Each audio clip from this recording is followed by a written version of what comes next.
हमें शौक है जंग नदी के बीच धार में रहना, हम नहीं रहेंगे। लेकिन हमारे लिए जीविका का साधन क्या है, हमारे बच्चों के लिए क्या साधन है, हमारे परिवार के लिए क्या साधन है, इसका आप व्यवस्था करिए। और हमें शौक नहीं है कि हम अपना 5-7 किलोमीटर दूर सोन नदी में जा करके अपना भरण पोषण का प्रबंध करें। नमस्कार, आप देख रहे हैं राइजिंग बिहार। आज हम सासाराम के जिला मुख्यालय पर आए हैं। रोहतास जिले के सोन किनारे बसे सभी भूमिहीन किसान सोन नदी के बीच में बने टीले पर खेती करके जीने का साधन उपजाते हैं, खेती करते हैं, जिनको किसान बालू माफियाओं के द्वारा उस सोन टीले को बालू निकालने के नाम पर आए दिन खनन के नाम पर नष्ट किया जा रहा है, जिसको लेकर सभी किसान मजदूर एक दिवसीय धरना दिए हैं। धरना की अध्यक्षता विशाल कुशवाहा जी कर रहे हैं। हम इसे जानेंगे कि क्या मुद्दा है, क्या मांग है। देखिए, टीला बचाओ, जिला बचाओ, जान बचाओ, यह 3 स्पष्ट मांग है। टीला इसलिए बचाना है कि वर्षों से पीढ़ी दर पीढ़ी लोग सोन टीले पर खेती करते आ रहे हैं और अपनी जीविका चलाते आ रहे हैं। ऐसे में सरकार बालू खनन के नाम पर टीले को ही पहले काट रही है, नीलाम कर दिए।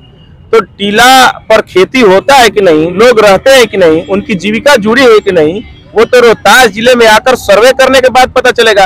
पटना में बैठ के सैटेलाइट से आप टीले की नीलामी कर देते हैं और यहाँ से अकूट संपत्ति रोहतास जिला से ले जाकर पटना में और नालंदा में ग्लास ब्रिज बनाने का काम करते हैं। टेंडर होने से पहले यहाँ के कलेक्टर सर्वे करते हैं। कलेक्टर सर्वे नहीं करते हैं ना, इतना जहमत कहाँ उठाएंगे कि कलेक्टर साहब जाकर सोन के टीले को देख लें। ये तो पूरा लूटने का अड्डा बना दिया गया है सोन नदी को। जो सोन नदी की पहचान होती थी फसल से, मतलब फल से, शकरकंद से, मूंगफली से, परवल से, वो सब लोग जिला परिषद प्रतिनिधि है। ये तो अमियावर के हैं, नासरीगंज के खुद है गांधी चौधरी जी। हमारे साथ तुराब ने अजीजिनो हट्टा रोहतास के मेयर है। समझिए कि रोहतास जिला के काराकाट, नासरीगंज, डेहरी, तिलौथू, रोहतास और नौहट्टा, ये सब सोन तटीय इलाका। और जस्ट इसके अपोजिट में औरंगाबाद में भी सोन तटीय जो ब्लॉक है, किसान भूमिहीन जिनके पास एको कट्टा खेत नहीं है, वो सब लोग उस खेती से ही अपना बेटी बहन शादी ब्याह न्योता हकारी सब करते हैं। हालात ऐसा है कि बिना सर्वे किए हुए अनुमति दे दिया गया है टीले काटने का। ना कोई नियम है, ना कोई कानून है, ना कोई देखने जाता है कि बालू खनन 3 फीट हो रहा है कि 30 फीट हो रहा है, ना कोई देखने जा रहा है कि टीले पे किसान का फसल को कैसे लाखों का फसल को बर्बाद कर दिया गया है। हमें बालू घाटदार से कोई आपत्ति नहीं है, वो खान रहे हैं क्योंकि सरकार उनको परमिशन दी है। हम सरकार से एतराज जता रहे हैं। प्रशासन खनन विभाग कह रही है कि वहाँ बालू है साहब, ठेकेदार बालू निकासी कर रहे हैं। रसीद कटता था, हमारे पास रसीद है, हमारा रसीद कटता था उस खेत का, सोन टीले का। क्यों रसीद को बंद किया गया? उस रसीद को पुनः चालू कैसे किया जाए? अगर आप यह कह रहे हैं कि टीला तहार बाप के ना हो, एक लाइन में समझिए, टीला तहार बाप के ना हो, पदाधिकारी का यह लैंग्वेज है, तो हम किसके? हम सरकार के हैं ना, जनता सरकार के है ना। आप हमको जमीन दे सकते हैं ना, सरकार का नियम है ना 3 डिसमिल जमीन और खेती छत मूड़ी पर होना चाहिए। तो 3 डिसमिल जमीन और मूड़ी पर छत इतने दे देना गरीब आदमी पर। क्यों टीला पर 5 किलोमीटर कांडा काट के अपना जीवन चलाएगा? खेतरे दे दे, मूड़ी पर छत दे दे। गरीब आदमी, भूमिहीन आदमी की सरकारी योजनाएं अगर दे देगा तो हम टीला छोड़ने के तैयार है, और नहीं देगा तो टीला जबरदस्ती सरकार से लड़कर लेकर रहेंगे। प्रशासन कहती है कि अवैध रूप से लोग दखल किया है, वहाँ बालू है तो खनन होगा। सरकार यह तय करे कि हम वैध है कि अवैध है। हमें वोट देने का अधिकार है, हम वैध हुए ना, इस देश के नागरिक है ना। हमारे पास 1 कट्ठा जमीन नहीं है, इसके पास प्रूफ है, भूमिहीन है लोग, भूमिहीन लोग वहाँ खेती कर रहा है। तो सरकार जमीन अवैध तरीके से लोग लिया है तो सरकार वैध कर दे, रसीद दे दे काटने के लिए, उनको लीगल कर दे कि खेती आपका लीगल है, और नहीं तो उसके बदले में कहीं दे दे। तो सरकार अवैध है कह के पल्लू झाड़ लेगी तो काम नहीं ना चलेगा। अरे नागरिक आपके सरकार के हैं, नागरिक के लिए क्या योजना है सरकार के? कब तक धरना प्रदर्शन चलेगा आपका? देखिए, ये नासरीगंज ब्लॉक से शुरू हुआ, तमाम जो हमारा सोन तटीय गांव था। आज हम लोग सासाराम जिला मुख्यालय पर है, और यह केवल रोहतास जिले का मामला तो अब है नहीं, अब तो यह औरंगाबाद, अरवल, भोजपुर, रोहतास और पटना, इस सब जिला का मामला बन गया है। और हम लोग मुख्यमंत्री को घेरेंगे, छोड़ेंगे नहीं। कोई यह भ्रम में बिल्कुल ना रहे कि यह लड़ाई को रोहतास जिला में ही खत्म करने की साजिश है ना। या औरंगाबाद के लोग कल जागरूक हुए और मीटिंग किया और कल आंदोलन की तैयारी कर रहे हैं? भोजपुर के लोग मीटिंग कर रहे हैं। परिचय दीजिए। विशाल कुशवाहा, सोनडिला बचाओ मोर्चा। हमारे साथ नासरीगंज के जिला परिषद प्रतिनिधि हैं गांधी चौधरी जी, इनका क्या कहना है बताइए सर। पहले तो मैं सरकार के विरोध में इसलिए हूँ जोर से। कि जो उसने एरिया दिया है उसके बाहर जाके खनन हो रहा है, प्लस में 3 फीट जो खाना है 30 फीट खाना जा रहा है, और उसके बाद केस के धमकी दिया जाता है कि अगर मुआवजा के फसल मांगने जाता है तो उस पर केस कर दिया जाता है, ताकि पैसा देकर थाना में केस करवा दिया जाता है कि ताकि फिर दोबारा वो गरीब आदमी है कि ताकि केस नहीं लड़े, ताकि वो खेत छोड़ के भाग जाए और उसका फसल बर्बाद करके वो वहाँ से जो उसका बालू निकाला जाता है वो बालू निकाल कर और किया जाता है। हमारे जितने माताएं बहनें यहाँ पे डीला पे खेती करती हैं वो 3 महीना जाकर वो पूरा खेत को बनाती हैं, तब उस पर उपजा होता है, तब उसको काट के लाया जाता है। और मैं सरकार से इसका विरोध करता हूं और मैं कहता हूं कि जितने भी हमारे जो भी सोनडिला पे खेती करने औरंगाबाद से हो या पटना जिला से कहीं भी है, उनको खेत का पहले उनको रसीद कटवाना, जो रसीद पहले कट रहा था। जिला परिषद प्रतिनिधि हैं,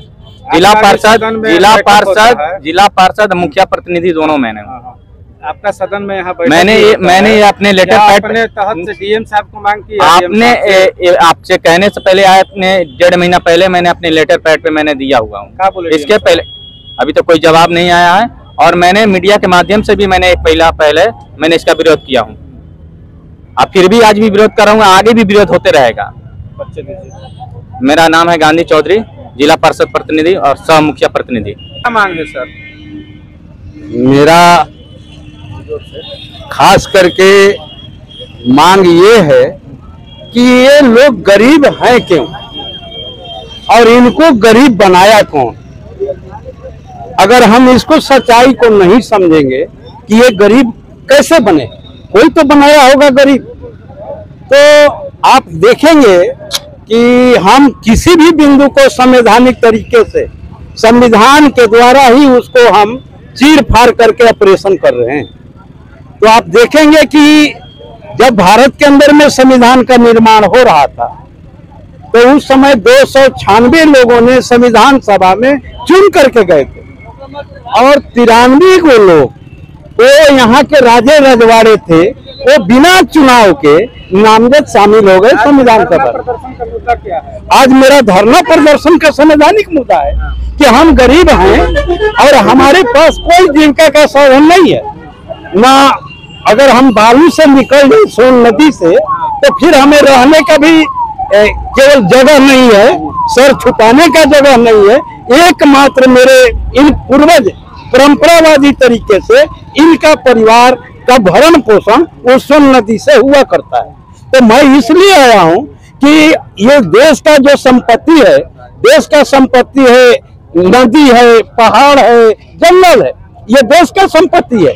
आज नीतीश बाबू हैं, कल नहीं रहेंगे, ये सरकार है, लेकिन ये देश का संपत्ति रहेगा, देश रहेगा और हम इस देश के नागरिक हैं।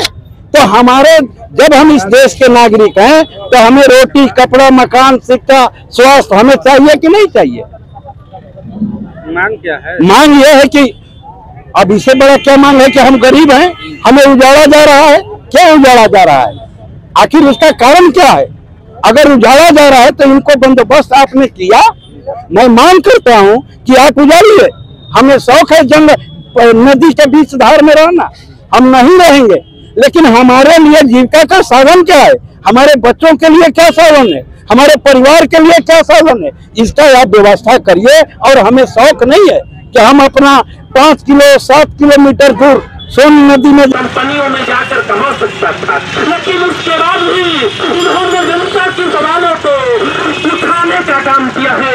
इन तमाम नेताओं को मैं अपने तरफ से इनकलाबी सलाम करता हूँ। इन सब के युग में आप सबों में लड़ाई लड़ रहे हैं, इसलिए आज आंदोलन की परिपाटी खत्म हो चुकी है। कोई भी पार्टी आंदोलन नहीं करता, केवल यहाँ बलात्कारी, बालू माफिया, दारू माफिया को टिकट और विधायक बनाया जाता है, कोई भी आंदोलनकारी को विधायक और एमपी नहीं बनाया जाता है। लेकिन आप लोगों ने जो आंदोलन की परिपाटी को जिंदा रखा है, यही एक बड़ी बात है। लोग कहते होंगे यह पागल है, यह पूर्वक है, यह अपने जिंदगी को बर्बाद कर रहा है, लेकिन यह सोचने की जरूरत नहीं। इस दिन आप हीरो बनिएगा, नेता और विधायक तो बन सकता है, लेकिन नेता नहीं बन सकता है, विधायक बन सकता है, लेकिन लड़ने वाला योद्धा नहीं बन सकता है। जो लड़ेगा वही नेता बनेगा। विधायक एमपी बनना कोई बड़ी बात नहीं है। पैसा लाइए, पैसा दीजिए और नेता विधायक बन जाइए। कितने लोग विधायक हैं, वो इन महिलाओं की दुख को सोचा होगा, जो सोन जिला पर खेती करके अपने बेटी की शादी करता है। सोचता था कि मेरा बेटा भी सोन जिला पर खेती नहीं करे, वो पूरा सोन जिला से खेती करके अपने बेटे को पटना, आरा और सासाराम में पढ़ाता था, लेकिन उसकी पढ़ाई बंद हो चुकी है, बेटी की शादी बंद हो चुकी है। इसका जवाब कौन देगा? वह विधायक कहाँ बैठा है, यहाँ का सांसद कहाँ बैठा है, इन गरीबों की दर्द को क्यों नहीं सुन रहा है? ये सवाल है, ये सोचने की जरूरत है, हर लोगों की समझने की जरूरत है। लोग कहते हैं रोड बनता, विकास होता। मैं पूछना चाहता हूँ, इस गरीब की स्थिति क्या है जो 1000 रुपया पर महीना में जीने का दिवस है? एक टाइम खाना बनता है और एक टाइम उसके चूल्हा में आग नहीं जलता है। जब रात में लड़का रोता है तो वही माँ कहती है